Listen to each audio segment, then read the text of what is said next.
Hello, and welcome to I Am Dad Podcast with your fatherhood authority, Kenneth Braswell. 30 minutes of wisdom, information, resources, and nuggets to help you on your fatherhood journey. Or maybe you're just curious and want to hear some real talk about fatherhood, family, and the minds of men. Well, guess what? We got you too. Sit back, grab your pad and pen, and maybe even bring a little something to sip on. Enjoy 30 straight minutes of fatherhood, family, and fun with the Fatherhood Authority, Kenneth Braswell. Welcome to I Am Dad Podcast. I'm your host, Kenneth Braswell. Thank you for joining us on another Sunday morning. Happy New Year. Always wonder how long you have to say Happy New Year. Is there a cutoff? Something like, the end of February. They say that if you see somebody for the first time in the whole year, you're supposed to say Happy New Year, but we're not trying to do that in March, April, May, and June. So we're going to say Happy New Year for a couple of more weeks, and then we're done with it. Thank you for joining us.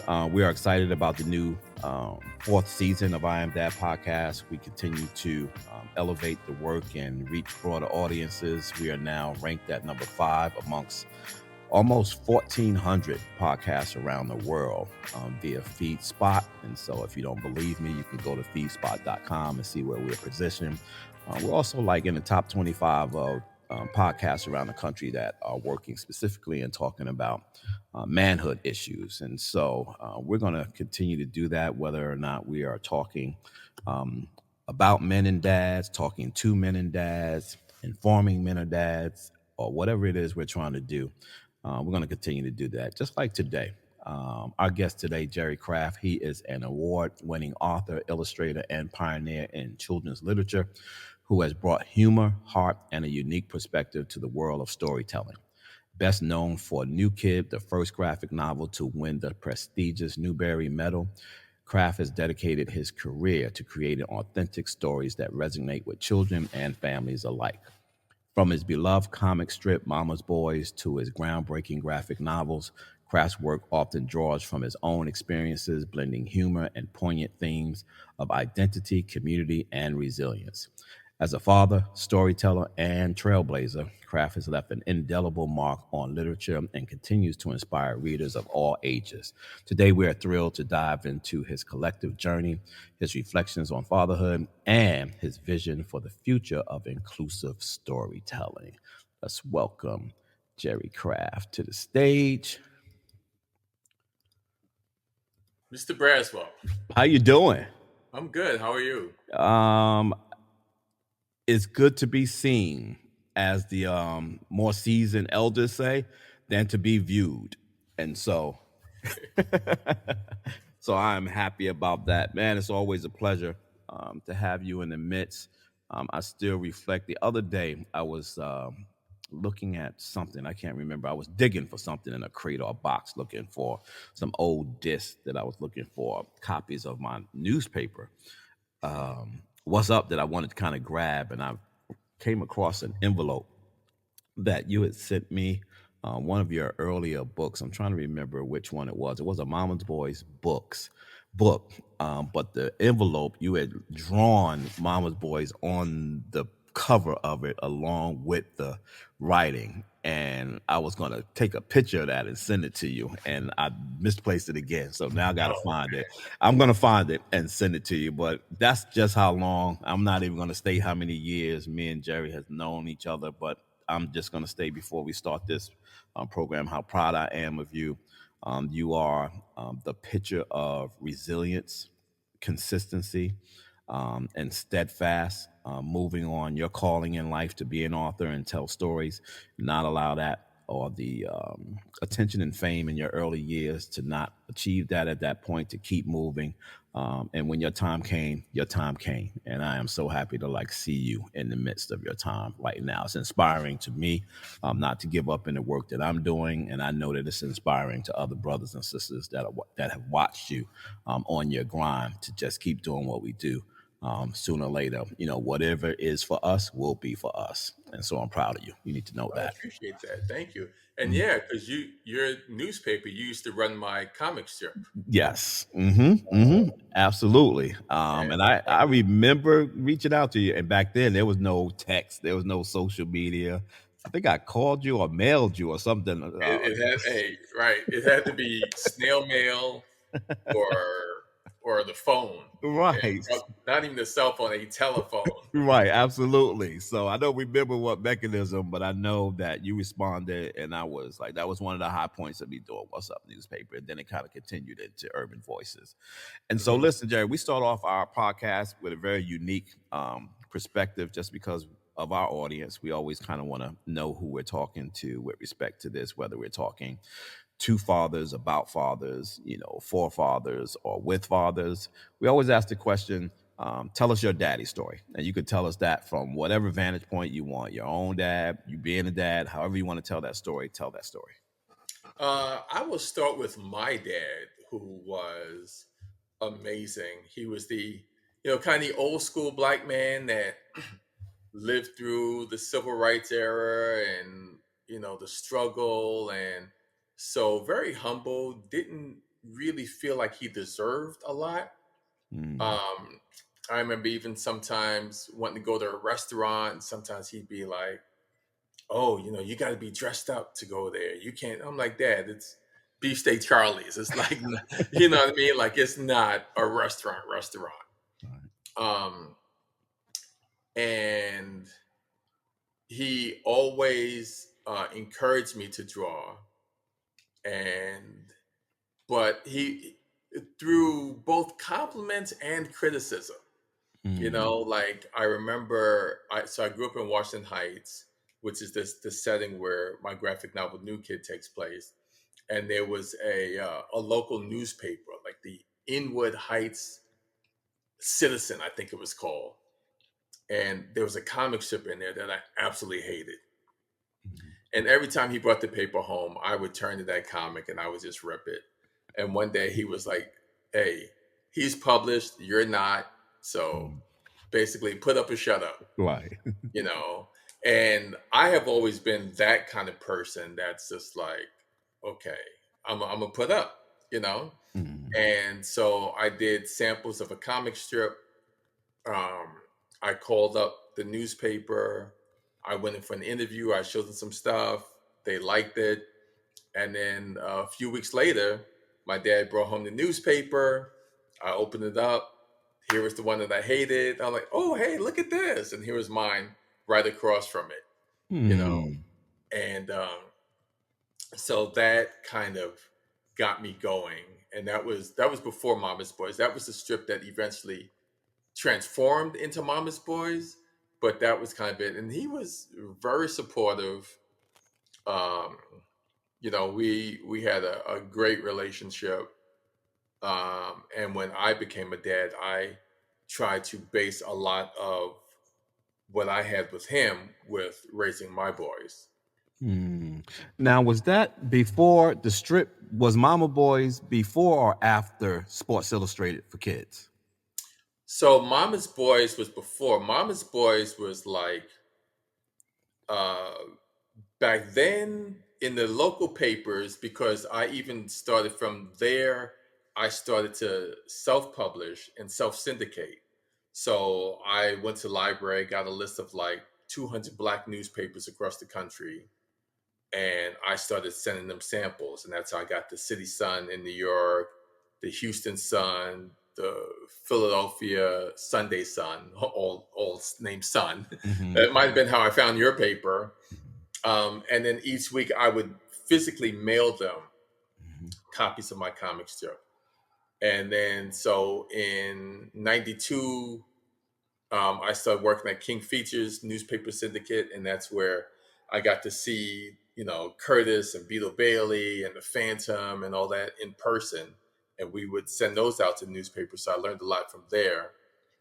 And then I self-published that Mama's Boys book in '97. And then I ended up at Sports Illustrated for Kids. I think later that no, it wasn't. That wasn't until 2007. Okay. I ended up at Sports Illustrated for Kids. Mm. Now, when you started Mama Boys, what was the inspiration for that? Because it was family oriented. It was really, when I first saw it, I was like, Mama's Boys. I was like, yo, that's dope. I can't remember where first time. It probably was in the Sun in New York where I saw it.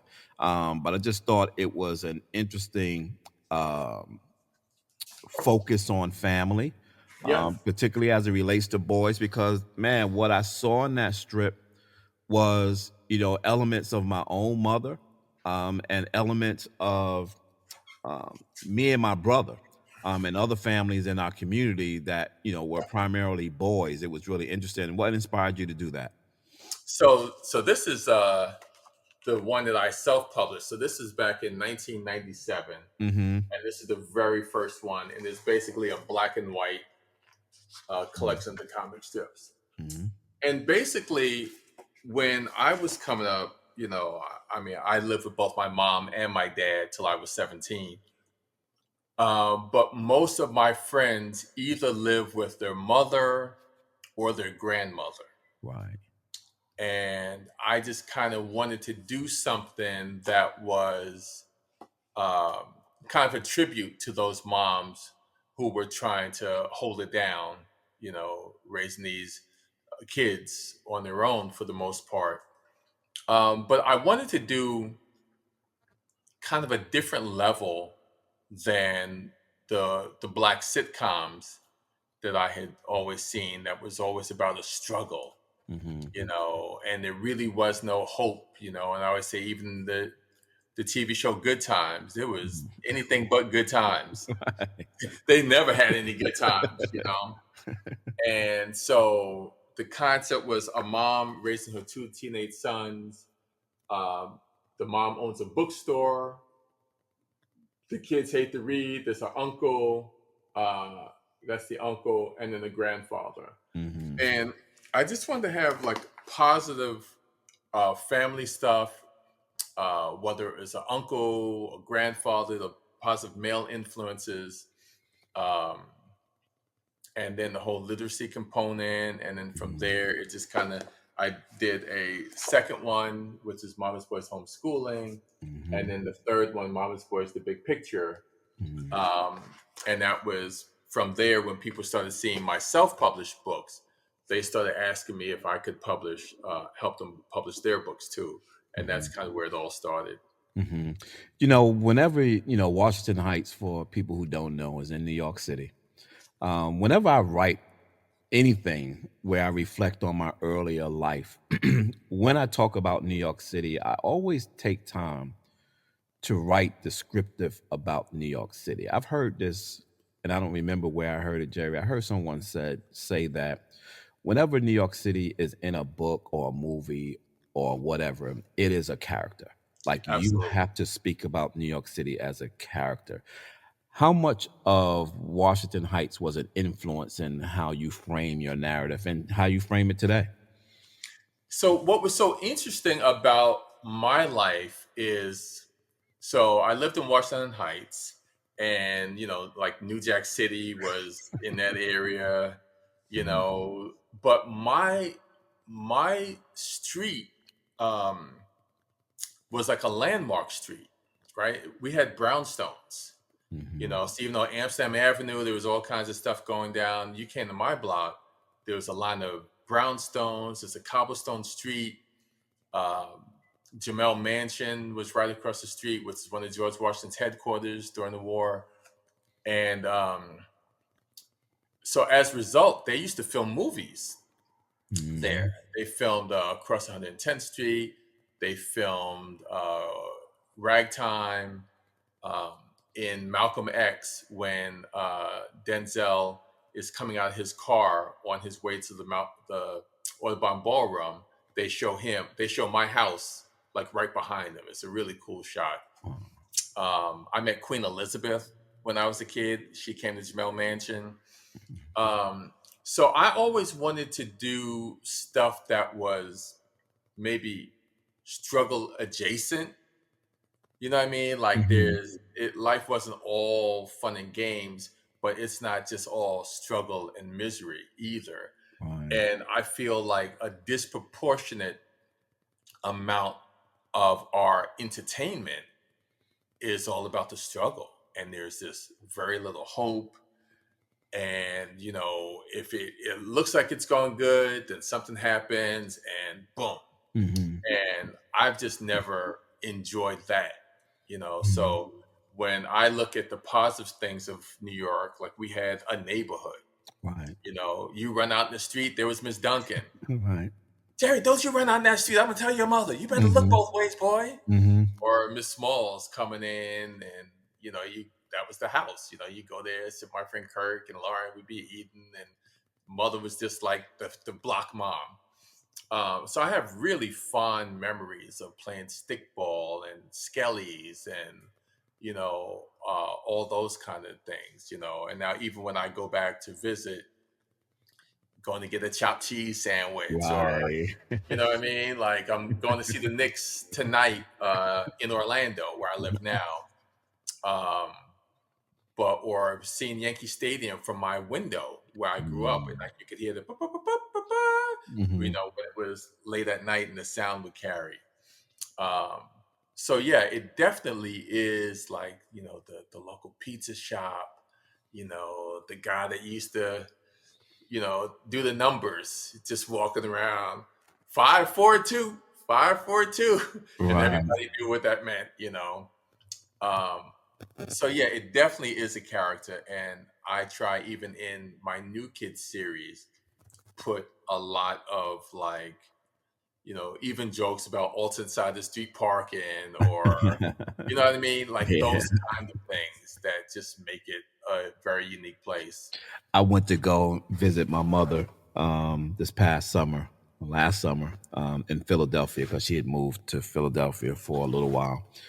And we drove up because my son had an AAU game up that way. So we decided to come through. And we were in the house and we were talking. And all of a sudden, we heard this sound. It was like, dun, dun, dun, dun, dun, dun, dun, dun, dun, dun, dun, dun, dun, dun, dun. And we all perked up, and my son was Ice like, "Look!" cream, ice He was, cream. You're like, Ma, can you buy me an ice cream? She's like, Kenny, you are 50 years old.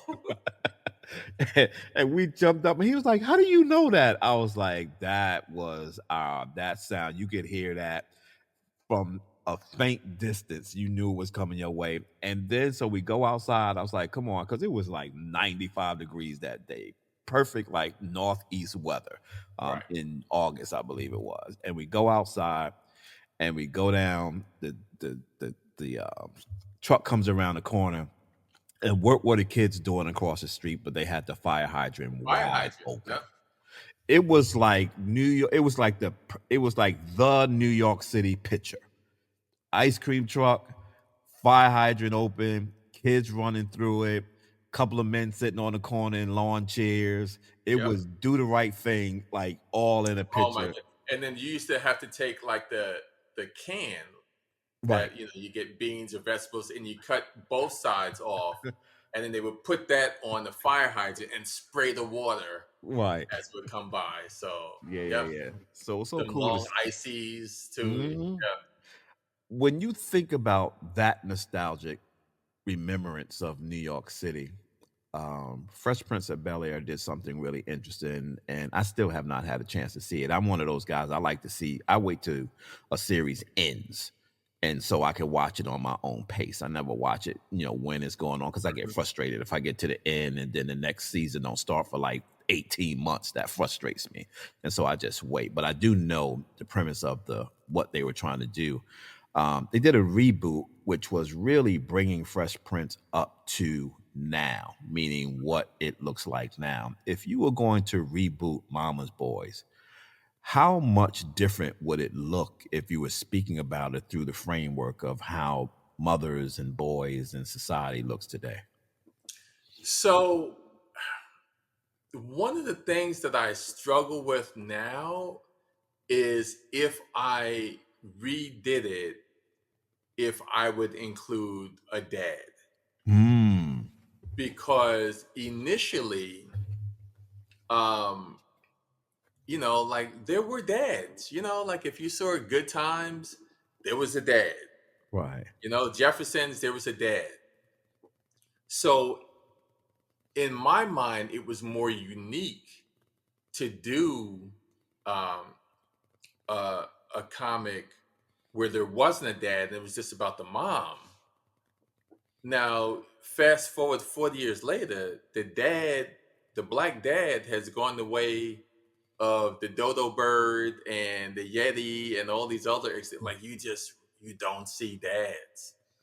Um, and so I think I would do the opposite now. So I don't know if I would do Mama's Boys, because I think it's very important to show a dad character. Mm-hmm. So that's why in New Kid, I have Jordan Banks. You got his dad, and then the grandfather. Mm-hmm. So to almost double down on that kind of uh, male bonding and camaraderie and things like that. So this is the cover of New Kid. Mm-hmm. So yeah, by having the dad and the grandfather, um, I think is important for kids to see that, and then for men to realize that the importance of being a dad and shaping their kids' lives too. Mm-hmm. I think a hidden plus that has added to your success in writing this storyline around family, particularly African American families, a little more diverse in your characters in New Kid. And that is that you're speaking from a male's perspective. And I know that when my wife read it, when my son was younger, and he read it because he was going through your books like crazy. And I would see her sitting there reading it sometime, and she goes, "Oh, he's talking about some things that moms probably wouldn't necessarily talk about, or in the same way that he's talking about it, that the perspective would be different." Do you give that any thought when you're writing, that you are speaking from a male's perspective? Um, yeah, I didn't necessarily do this first book as a kid's book. Mm-hmm. Um, I did it for people that like comic strips because back in the day, remember you get the Sunday funnies, you get the Sunday Right. newspaper, everyone Mm-hmm. grabbed the funnies first. Mm-hmm. So even as an adult, I enjoyed it. And then it was almost by accident that people started buying it for their kids and they tell me how much their kids loved it. And I was like, oh, okay. So I started to uh, have kids more in mind, but I never kind of lowered the content or the intellectual value. So I never talk down the kids. I bring them up, you know. That's my goal anyway. Mm-hmm. And then from a male perspective, um, I also try to upgrade um, the dads in my stories because a lot of the dads are always kind of morons, that Yeah. you see and stuff, right? Mm-hmm. Um, and like when you think about black dads in TV and movies, like what would your like top three even be? Like who are the memorable ones? Mm-hmm. Um, and so you got Cliff Huxtable, Mm-hmm. but even though he was a doctor, if he went to fix the sink, it, man, hey, you got a geyser coming out. He couldn't do that kind of stuff. Right. Um, John Amos from Good Times. Mm-hmm. Uh, and for Uncle. me, it would probably be Furious Styles from Huh. Boys in the Hood. You Huh. know, those might be my top three black dads. You know, Yeah, uh, Philip Banks is always up there. Um, oh, and Uncle Phil, Uncle yeah, Phil, I never he's always up there. And yeah. you know what? It's interesting because I have a top 100. I've done the top 100 dads. I have them on our website, Papa University, and I Oh, found okay, actually it's more than that, Jerry. It's 161 because we did some research like 6 months. There's almost 161 notable black dads in the really, last like 50 some odd years. I'll send you the list of them. okay, And so, but it's interesting because a lot of them we don't think about. when we say television top dads.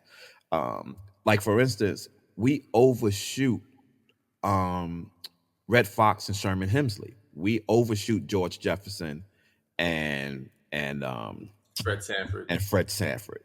Both Fred Sanford was a single father, Right. right? And then we overshoot George Jefferson because his son really didn't play a pivotal role Right. in there, but they were still dads within those spaces.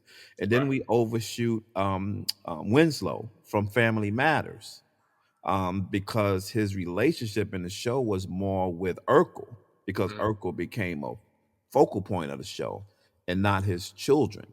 And so there are some very interesting dynamics out there. And then I always go to I have a PowerPoint slide where I talk about dads in the media, and I always show like these, great dads, Howard Cunningham from Happy Days, Right. and those kinds of dads, right? And I show that screen, and my question is always, "What's a great dad?" And people give me all these kind of one-word answers: trust, love, availability, presence, all these things. And then I get to this next screen, and I say, "Yeah, but look at these dads." And on this particular screen is like Lucius Lyons from Empire, Ghost, Don Corleone, Darth Vader, Homer Simpson, Darth Pete, and Vader. those guys. And I'm like, so what do you think about these fathers? I said, do you think that they're great dads? And people are always stumped. They like hold off. I said, because remember, I'm asking a very different question here. I'm not asking whether or not they're great men. I'm asking whether or not they're great dads. And when you start asking the question about whether or not they're great dads, there's really only one person or one segment of people who matter when they answer that question, and that's their children.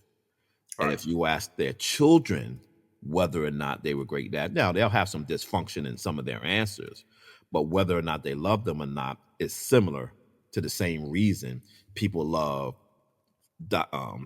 Philip Banks and Right. Huxtable and the Yeah, other. I wouldn't imagine if you asked Luke Skywalker that he'd be getting his Yeah, he's the answer. exception. Yeah. But you know what? Like I feel like what you see now, if there is a black dad, it is um, parents who are divorced. The kid is with the mom, Hmm. and now the dad is kind of forced to come in and play a role because the mom is ill or something, and then the kid resents the dad, and this is knocking heads, and then slowly but surely there's some kind of uh relationship that builds, but it is not easy, and it always comes kind of like they're forced into the situation. So Right. like I said, I've always tried to do the opposite of what I see everyone else doing. Okay. You know, Hmm. did you see the one with Dion Cole? Uh, it's on Netflix, and Average Joe. Yeah, no, I have not seen that one. I You should saw it, check but I that haven't out. watched it yet because I also want to watch the one with Damon Wayans and his son. I haven't Oh had yeah, a I chance. haven't seen that one I yet. haven't had a chance to watch those. So the thing that I love about now, the way that television is in its construct, is that you can really find the storylines you're looking for because they're Yeah, all over the place, right? It's not like when we were growing up. We had ABC, CBS, NBC, Fox, right. and PIX in New York City. We had like 5, 6 stations that we could watch it. So we were forced, not forced, but we only had a limited amount of things that we We could. didn't even have Fox back Right. then. It's like And so, but we can't. now you can be all over the place and Right. see representations of no matter what they look like. So now we get to New Kid, and New Kid opens up a whole new space for you, and you tap into audiences that look much more diverse than previous audiences. The attraction to the storylines. When you look at New Kid, what do you believe was the magic bullet in New Kid? So it was kind of scary because when you look at the middle grade space, Mm-hmm. um, like my goal was to create iconic black characters, that weren't superheroes. And in my lifetime, there was Fat Albert, and that was 50 years ago. Right. But I wanted to have a Harry Potter, like a name that, like that's still my goal, is to get Mm-hmm. a character that's just like, oh, everyone knows Jordan Banks or Drew or Liam, right? Mm-hmm. I just didn't see those kind of characters. Most of them were still sidekicks, or, oh yeah, it doesn't so and so have a black friend and his, yeah, I liked him, Mm-hmm. or Franklin from Peanuts. Right. Um, so I wanted to do a kid. So Jordan Banks in New Kid is 12 years old. Um, looks like me as a kid, Mm-hmm. light skinned African American kid. And there's a lot of stuff that, when you talk about a kid dealing with both race and class for the first time in his life. Mm-hmm. So Jordan wants to go to art school. His mom and dad don't want him to go to art school. So they send him to this prestigious private school. In my case, I went to Fieldston in Riverdale. So Mm-hmm. Jordan goes to school in Riverdale. And in my case, now all of a sudden, these are some of the first white kids I'd ever been around.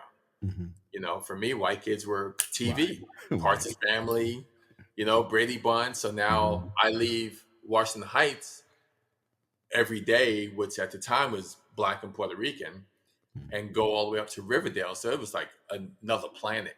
Right. Um, but then also as a light skinned Black kid, now it's like you're around the white kids, you're the Black kid, but sometimes around the Black kid, you're the white kid. Right. It's like, well, how can you speak like that? And oh, you think you all that. Why you talk like a white kid? Why? I'm like, this is how I talk. I'm not trying to talk a certain way. Right.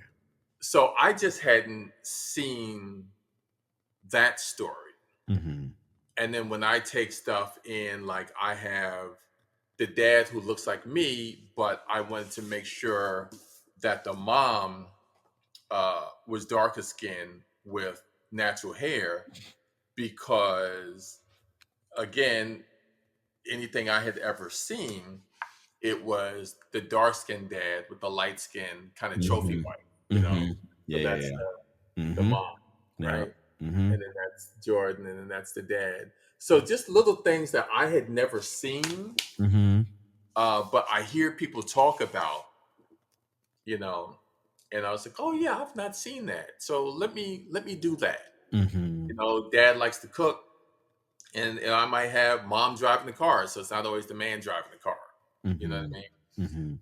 Mm-hmm. And so I wanted to just do a different perspective on Black life, Right. because there's not one way to be, Mm-hmm. you know. Mm-hmm. And so throughout my career, I've always, when I was self-publishing, and then, I started doing books for other people. The first, I think this is the first one that Mm-hmm. I did. So this is the first picture book, and Mm-hmm. then the first chapter book. Our buddy Mm-hmm. David Miller, Khalil's Yeah. Way. Mm-hmm. Yeah. So I got to work with him on that. So just seeing all the different kinds of representation, I just didn't want to have a caricature. I didn't want to have JJ. I didn't want to have Urkel. Mm. You know what I mean? Right. Um, Yeah. and so that's the kind of things I put in. So then, in the second one, Class A. Oh, this is actually the The Spanish version. Is that Spanish or French? yeah, French. French version. Yep. Yeah. This is the English version. Right. I wanted to have Drew, and he lives in Corp City in the Bronx. Mm-hmm. And now he lives with his grandmother, but then he has the same kind of things. His friends around his block is like, oh, you think you fancy because you go to the private school, Mm-hmm. Mm-hmm. but then you go to a predominantly white space, like his school, Riverdale Academy Day School. and he does not want to be on the basketball team purposely Mm-hmm. because he doesn't want to always seem like what he perceives that the black stereotype. So he fights against things like that. So there's a lot of like nuances, but in all three of the books, in this one, the school trip where the class goes to Paris for a week as a school trip, just showing that kids can travel. Right. You can do stuff with the amount of money that some of us spend on Jordans. That Absolutely. is a plane ticket and an Right. Airbnb in Mm-hmm. Paris for a week. You know what I Mm-hmm. mean? Yeah. Yeah. We one of the things, there's another distinction that you have, and I don't want to miss this before we close out. And that is that not only are you the author, but you're also the illustrator. A lot of authors don't have that. And I'm sure that there's a measure of freedom in that, in you being both and being established as both. That when you think about a storyline, that you're already thinking visually what it looks like. I remember you and I having a conversation. I don't know if you remember this conversation. We were in Jackson, Mississippi, and I Yep. think we were inside a room and we were signing books. Signing books. And you was saying, um, we were talking. I was telling you about a storyline that I wanted to write a book on, and you were showing me, it's like, we could do this, and you was drawing on a piece of paper. I think I still have that piece of paper somewhere. And I was like watching you drawing, and I was watching you drawing a book, and I remember going home and thinking about it, and I looked at the drawing that you had on a piece of paper, and I said, but that's a Jerry Craft distinction. That's not a Kenny Braswell distinction. Like, in my mind, like, it was, to your point, you say you are always looking for a character to blow. I think your illustration is the character. It is Oh, distinctive. It is when you see it, it's like, and I'm not an arts person. I don't really know a Van Gogh from a, Picasso or any of those things. But I think your illustration is very distinctive. Like, whatever you do, someone will look at it. Like, immediately I can look at it and say, that's Jerry Craft. oh, That's that's Jerry cool. Craft. And why it's so cool, and thank you, first of all, is because when I was coming up, the first assignments that I got was always, can you draw this like Charlie Brown? Can you draw this like SpongeBob? Can you Right. do this in this style? So I really didn't have a style of my own. Right. And then one day I sat down and I'm like, okay, what is it that I can do? You know. And then, like I said, when I started self publishing, I would illustrate books for other people. So this is Baby Boy, What Will You Be? And again, showing, you know, kid is Mm-hmm. a black chef, Mm-hmm. and then I don't know if you remember this even. I got to go off screen for a second, but I even illustrated board games. You ever see these? Yes, I did see that. I don't have This a I copy, but I remember illustrated, seeing it. and Uh-huh. there's a black matching game and some other stuff. So I won some big awards back in 2020, the Newbery and the Coretta Mhm. Scott King and the Kirkus Prize. But people are like, oh, this guy came out of nowhere. Hey, Right, this is like right, 30 years right. of like rejection and self-publishing and you know s- doing stuff. This is one that I actually self-published that I wrote with my kids. Mhm. um, the offender saved the world by serving detention and even put them in as co-authors. Right. So there Yeah, was a lot of work and a lot of rejection before that door finally opened. yeah. And So so when you got the Newbery Medal, which mhm. is, the biggest, and now I think there's only been two African American males, to which, we're both really good friends with the other. But did you feel like that was at any level a validation of who you were, or had you already self-validated yourself? So you have to uh, believe that you belong Mm, to ever get there because so many people. I know people, and this is not a knock, but I know people that had been working on business plans for 15 years, Mhm. or, well, I want to do this, but I'm not ready yet. Like, well, why not? Well, because I got to do this, and this. Dude, you've been telling me this for 12 years, Mhm. like, so the first thing is, do you feel that you belong? Now, Kwame Alexander, who is a mutual friend of both of ours, um, he won the Newbery in 2015 for his book, The Crossover. Mhm. So I got to see him do that. I was like, oh, okay. So that makes it even more like, okay, well, if he could do it, I could do it. Mhm. And that's why you put these things in your books, like The Kids Going to Paris. Oh, if Jordan and Drew can do it, maybe one day I could do it. You Right. see it, you can believe it. So when I won, Kwame was the no. So Kwame had won, and then Christopher Paul Curtis had won for Bud Not Buddy, and then there were two others, Virginia Hamilton and Mildred Taylor. Mhm. So there were only five African American authors that had won the Newbery. Mhm. So I didn't realize what a big deal it was because I wasn't a reader as a kid. So I Mhm. didn't realize that this was like an Oscar or an Emmy or a Super Bowl trophy uh, Right. for books. Right. And then I won the Coretta Scott King Author Award. So it was only the second book to ever win that. That was Bud Not Buddy. And then I also won the Kirkus Prize, which is that there. And Mhm. that then it became the only book ever to win those three awards. So then I go from obscurity to like the only author ever to win those three awards. And everything just changed like overnight. Right. Yeah, we had the opportunity, you and I, last summer before last now, years just tend to just keep moving along to go to Kenya. Yeah. You, myself, Kwame Alexander, Stacey Adams, who was also with us. Hmm. Um, and my experience, I think we also had this conversation. I know I've had this conversation with Kwame, where I always say, yeah, but I'm not an author. And he would be like, what? Like, what are you talking about? I was like, I'm not an author. I write books, but I don't consider myself an author. And he was like, you're published. You are a writer. You are an author.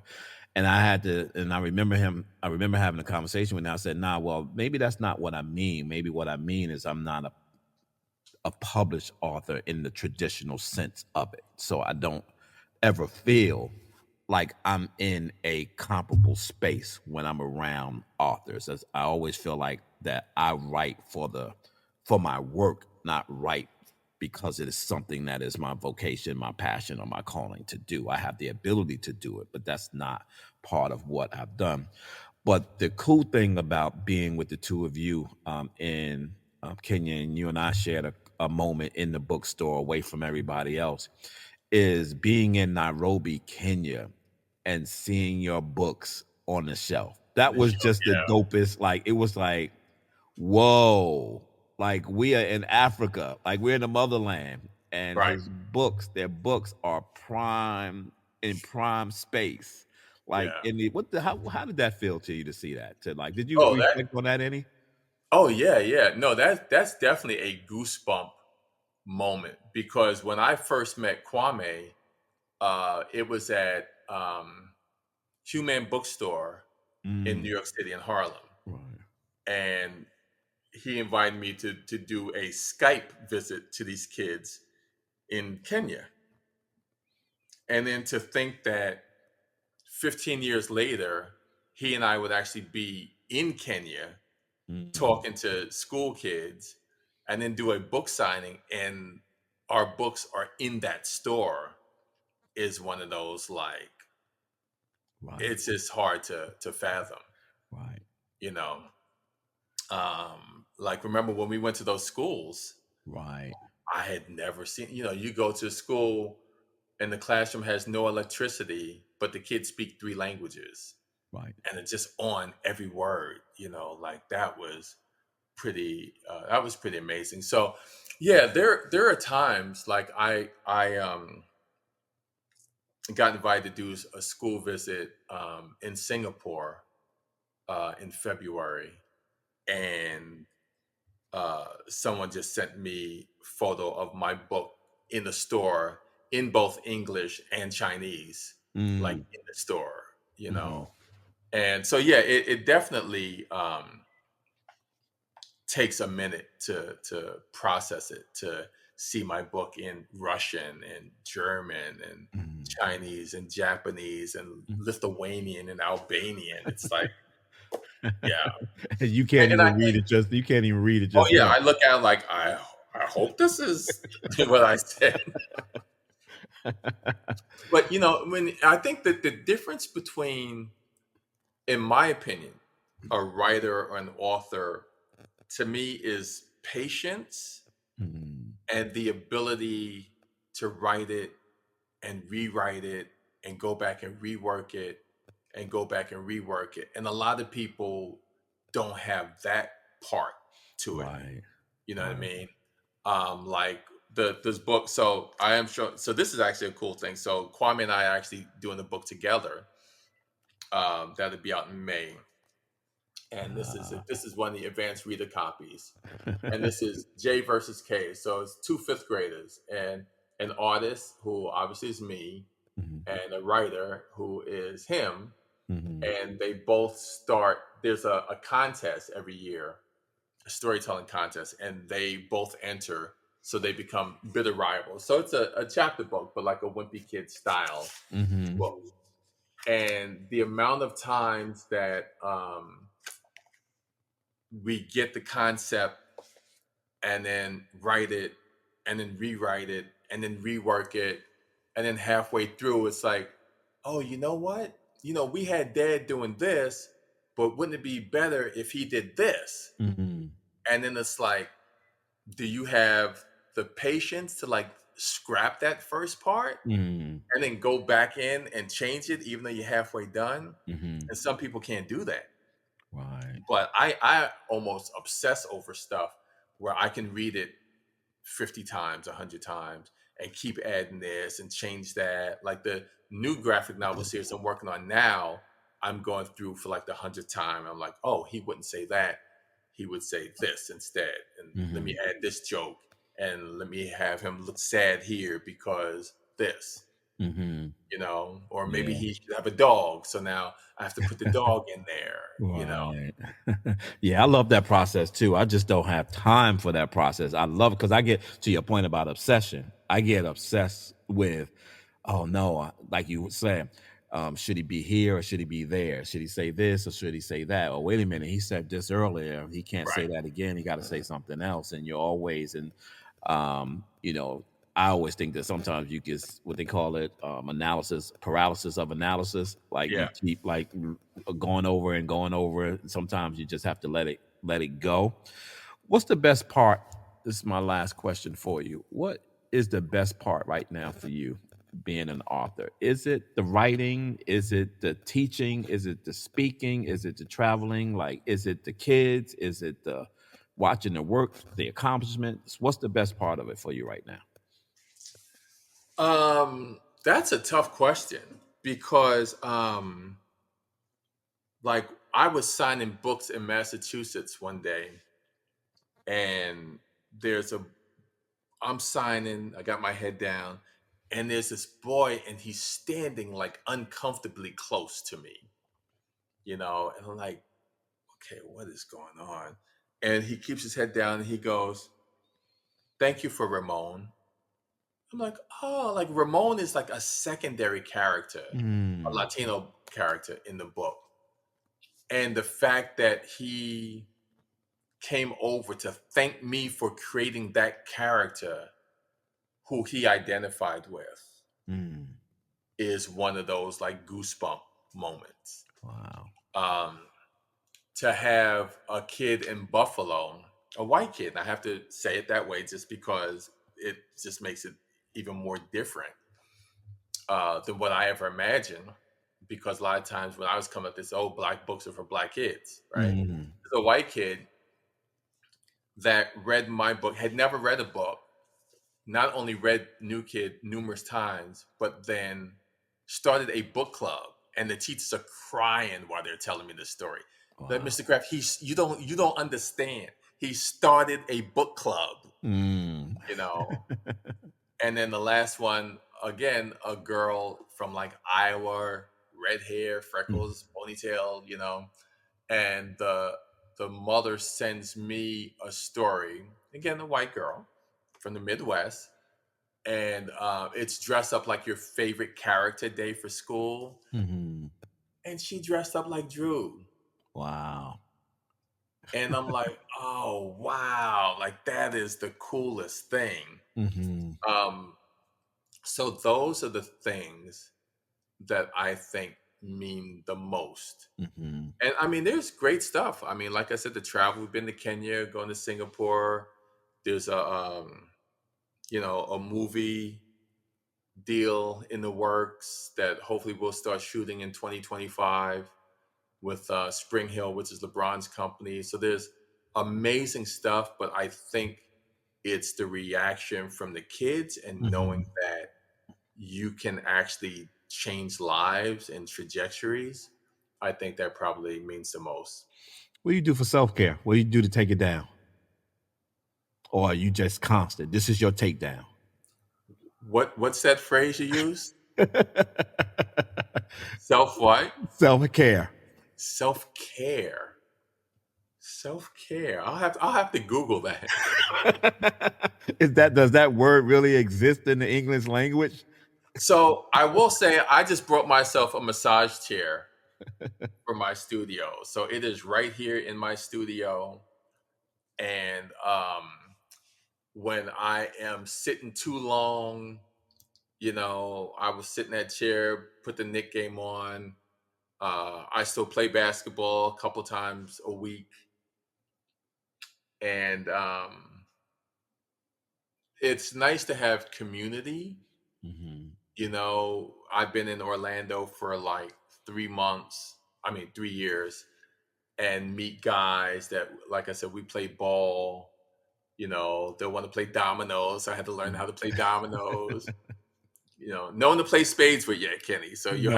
you'll have to come down Yeah. and start that because Right. I remember, whew, you don't want to play spades with Kenny. Yeah. Yeah. But like that community, Mm-hmm. and sometimes it's like guys. Sometimes you need that, Right. you know. Sometimes it's couples. Sometimes you need that, Mm-hmm. and sometimes it's by yourself. And Yeah. you need that, and you have to see what kind of floats your boat. Mm. So I try to have a mixture of all of those. So like I'm going to the Knick game versus the Magic tonight with some guys, which is cool. Mm-hmm. Tomorrow I'll do some stuff with my wife. But Mm-hmm. then when I'm in my studio, this is kind of like my fortress of solitude, Right. and where I just kind of get in and it's comfortable. Just like the safest place in the world for me. Right. Brother, man, thank you so much for spending time with us today. Man, I appreciate you. As Bishop Darren Ferguson always says, I love you, and there's absolutely nothing you can do about it. Oh, I appreciate that. Oh, I just have to shout out because this young brother, I call my literary baby brother. His name is Torrey Maldonado. He's an author. Every time he does an interview, he gives me a shout out. So I Mhm. have to do the same and say, "Yo, Torrey, what's up?" Check out his book, Hands, and Uh-huh. look him up, Torrey Maldonado.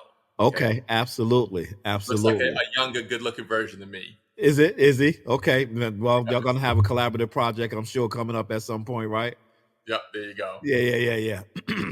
But man, I appreciate you. I appreciate everything that you bring to the culture, and that you bring to our people, and to our folks. And so I'm sure we'll continue to stay connected at the hips. Hopefully, we'll be able to make another trip over to the motherland. And I forget. I'm Absolutely. actually in the middle right now writing a book. Kwame actually inspired me when I went to his camp last year, to start writing a memoir. And I'm actually writing two at the same time, but I put one down to complete the first one. And it's a memoir on aging. It's a Oh, memoir on how we change our perspectives and our priorities based on the events of our lives, the aspirations of our lives, and the reality of our lives. And so it's something that's become really special. It's very therapeutic for me right now. It has become my self-care project right now because it's allowed me to explore my own life. So who knows how long I'll be holding on to it before I finally let it go or do something with it. But I'm looking for it to be very special. So thank you. And to my I Am Dad podcast listeners, you know how I like to leave you. Always be kind to others as you're kind to yourself, or you might find yourself by yourself. Always shoot high for your goals, because even if you miss, you'll be amongst the stars. And as my good friend and mentor Art Mitchell always said to me, it's nice to be important, but it's much more important to be nice. Till next Sunday, God bless and peace out. Thank you so much for taking the time to spend with us. You've been listening to I Am Dad podcast. We hope that you have been informed, encouraged you to think, or even inspired your heart for the love of dads. The conversation does not end here. Come back and join us next week. Same time, same place. Or you can continue the dialogue on our I Am Dad Facebook page. We also invite you to listen to past episodes, learn more about us, and keep up with special activities by visiting iamdadpodcast.com. That's iamdadpodcast.com. Until next time, I leave you with this reminder of manhood from 1 Corinthians chapter 13, verse 11. When I was a child, I spoke as a child. I understood as a child. I thought as a child. But when I became a man, I put away childish things. Because of this reminder, I will always understand that I am Dad, period.